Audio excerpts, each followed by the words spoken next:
Hello everyone and welcome back to another video.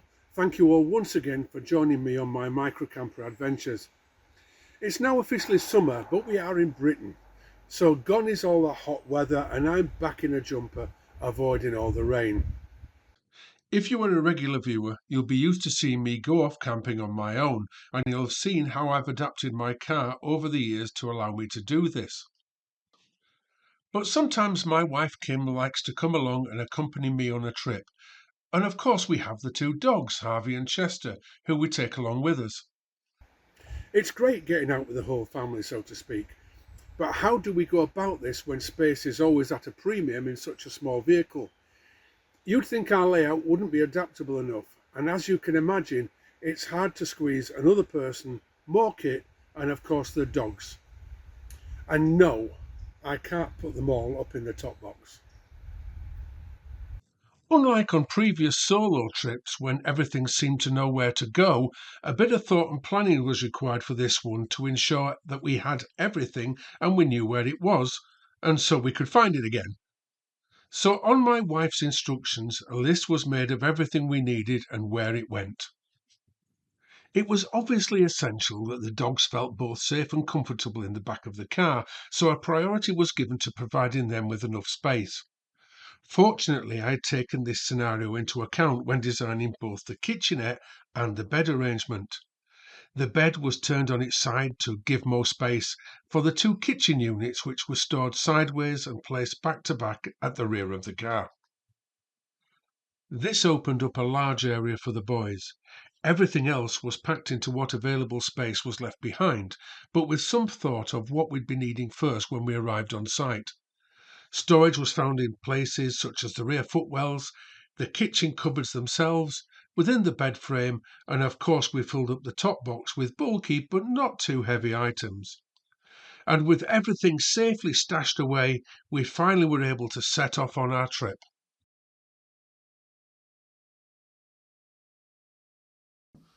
Okay, come on then. Up you come. Oh, sit down, sit down. Shh. At this point, I feel I should explain a little about Harvey. Why? Well, because Harvey he's got a bearing on this trip. By the way, this is Chester. Harvey is our older dog and he's around 13 years old, and I guess he's starting to feel his age. You may recall I decided to cancel a trip some weeks ago due to him being unwell. Well, Harvey, it seems, is diabetic. If there are any animal lovers out there, don't panic. He's been to the vets and he's now doing very well. But we didn't want to take him away during that really hot spell, and so we'd been waiting for it to cool down somewhat before embarking. Get it? Embarking? Oh, never mind. Before embarking on this trip. You might see that we have to inject him with insulin twice a day, but he's now doing so much better. Both dogs love going in the car, by the way, don't you? Do you love it in the car? Yes, I know. So where are we heading out to today? Well, as this trip is still a bit of a tester, we aren't travelling too far.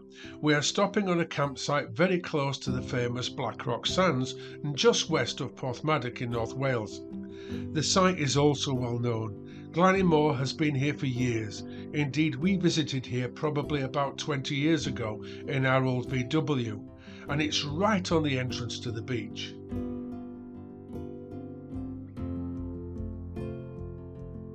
I'll mention more about Black Rock Sands later. Glannymore has all the usual facilities. Water, obviously. Electric hookup for some. Hot showers and ablutions, of course. They even have a small free library for those whose TVs aren't working. But we came for some flat piece of grassland in a quiet spot just to test everything out.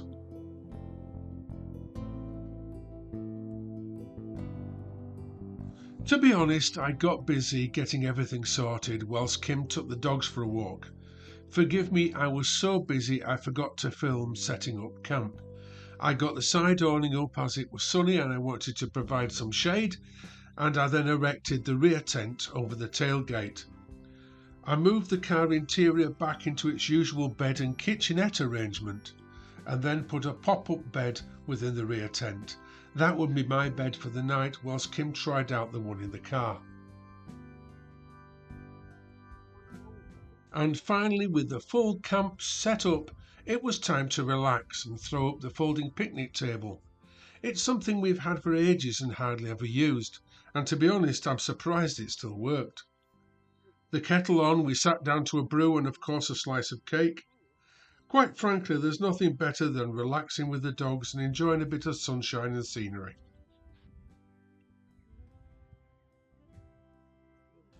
I would apologise for the knees, but be warned there's something far worse to come. Anyhow, you should now be able to see that even with a small car or van, it is possible for your camping adventures to be something far more than just solo trips. You can see from these snapshots I have managed to pack in a lot of gear, and later we'll get to find out if it all works and provides enough space for a little comfort. Strangely, the weather was on the change and was becoming windy, so I wasn't able to put a drone up, but you can see from this aerial photograph that there isn't much else other than the beach. Sorry, no bars, etc. So without a bar meal on offer, Kim set about making our tea. Though she had used the stove before, this was her first time using the kitchenette from out of the back of the car. We'll be discussing together our thoughts on how well the trip went later, but it was my favourite steak and eggs, so no complaints from me there. You'll also notice that other members of the party were also taking a keen interest in Kim's cooking, though they needn't have worried as I'd remembered to pack their food, not that they'd let me forget or forgive me. Now for the shock factor I sort of mentioned earlier. I tried to get in a summer mode, so from here on in you're going to have to cope with not just the knees, but this loud shirt too. With me, Kim and the dogs fed, it was time for us to give Harvey another dose of insulin. We'd brought it along with us in the cool box. Notice Kim warms it up in her pocket before injecting Harvey, as he doesn't feel it as much if the injection is at body temperature.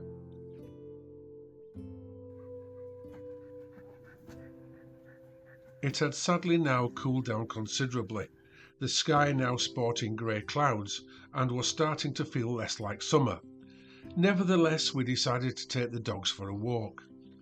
We'd gained some new neighbours, by the way, a nice group of off-roaders from the Peak District who were extremely well equipped and all sporting roof tents.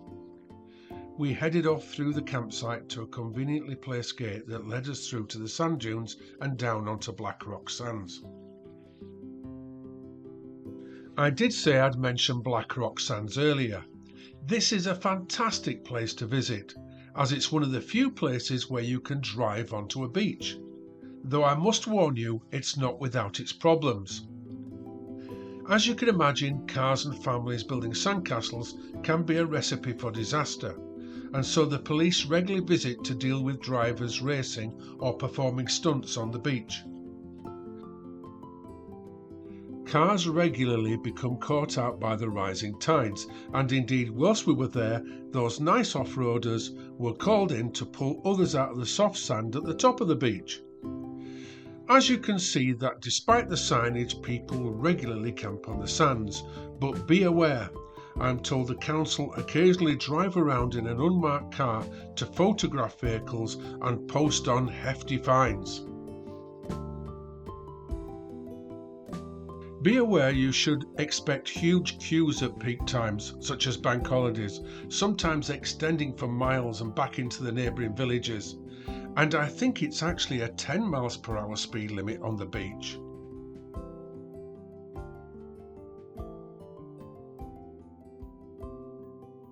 As the evening wore on, it became much colder and windier, so we returned back to the shelter of the van.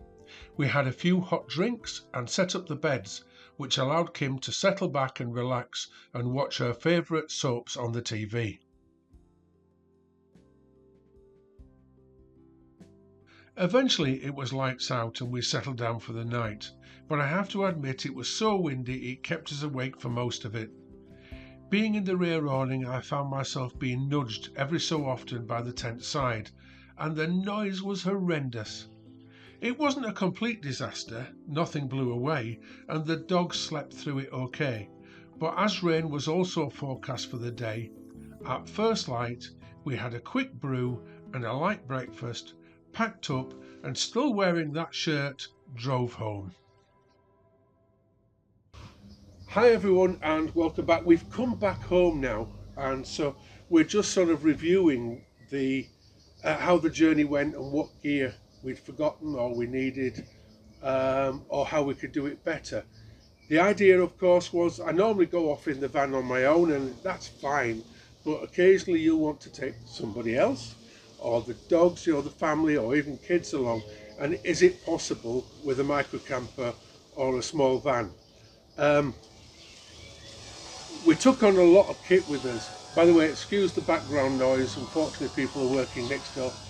We took a lot of kit with us, everything that I could think of, but we did miss a few items. What did we forget, Kim?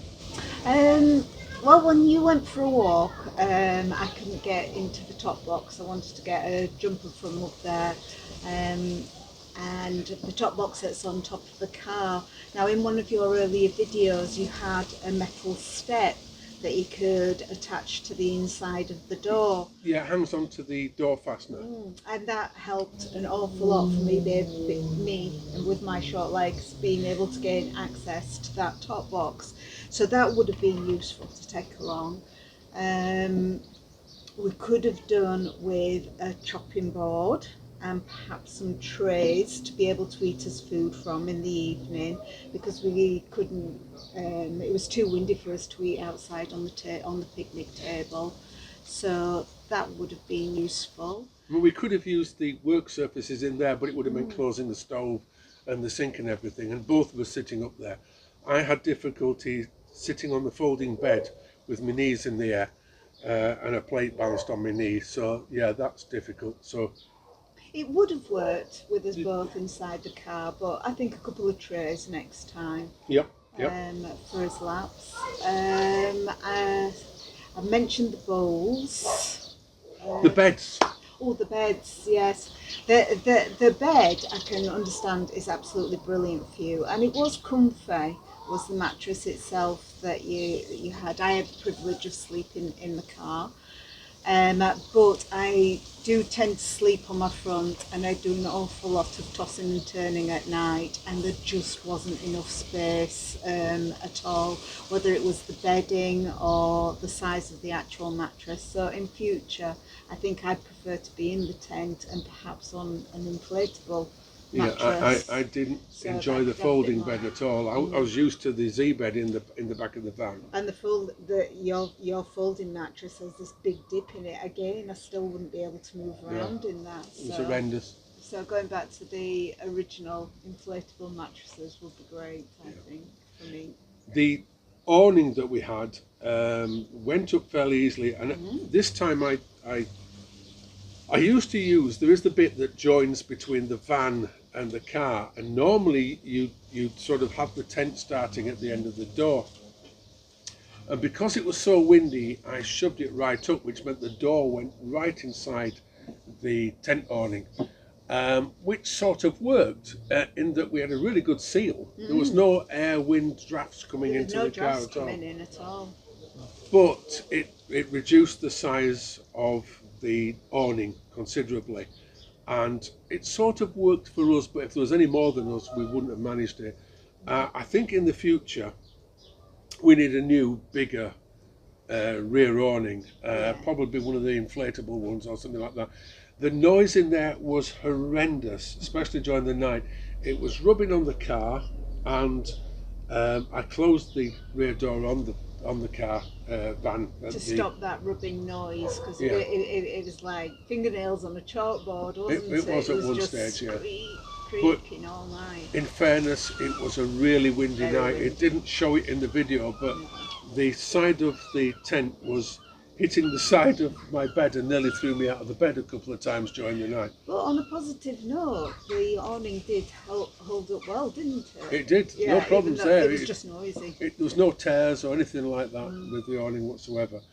And the dogs absolutely loved it. Yeah. They loved going away in it, and they were absolutely fine. And they'd sleep through a hurricane, to be fair. Oh yeah. Yeah. Harvey got his bed and decided that he was staying there and nobody was moving him, and he was perfectly happy curled up in that. And Chester had a thoroughly lovely night sleeping away on the passenger seat at the front of the car. He was quite happy there. Yeah, they had a really good time. I know I made a big thing out of the thing about Harvey. This was it's quite worrying when your dog gets ill, and coming away with insulin and syringes and things like that, that was very strange to us. So that was part of the experiment, and that was the reason why we went out in the horrendous weather and not that glorious hot sunny weather, because it would have been too much for them in that. Yeah, we do. We always need to be aware, don't we, that the insulin needs to be kept at a certain temperature. It needs to be kept cool, so we always need to have an access to a refrigeration somehow. So we'll have to bear that in mind in future. And yeah, heat exhaustion for dogs. Now with his diabetes, we've got to think about it a lot more. So overall, it was a successful trip. It was great, yeah. Lovely spot. Really liked the campsite, and the beach was fantastic when we all went for a walk along the beach. And we didn't get run over by any cars. No, we didn't. So yeah, it worked very well. So yes, you can go camping in what normally is a solo camper.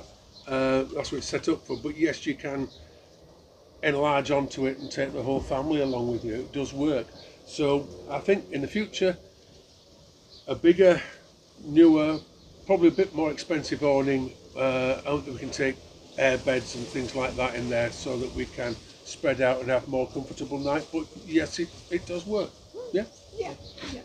My thanks to Kim for coming along with us and testing this out with the dogs. I hope you enjoyed the video. I hope you find these videos enjoyable or of interest or some use. I know I gab on a lot in them, but I try to give as much information out within as shorter space as possible. So if you do like the videos, don't forget to subscribe, give me a like, and tell your friends. If there are other people in the car camping community that you know, tell them about the videos. And the subscriptions, it doesn't pay me or anything, but what it does do is it lets me know you're watching and encourages me to make more videos. Anyhow, we've come to the end of the video. Thank you all very much for watching, from me and from Kim. Bye for now. Bye-bye.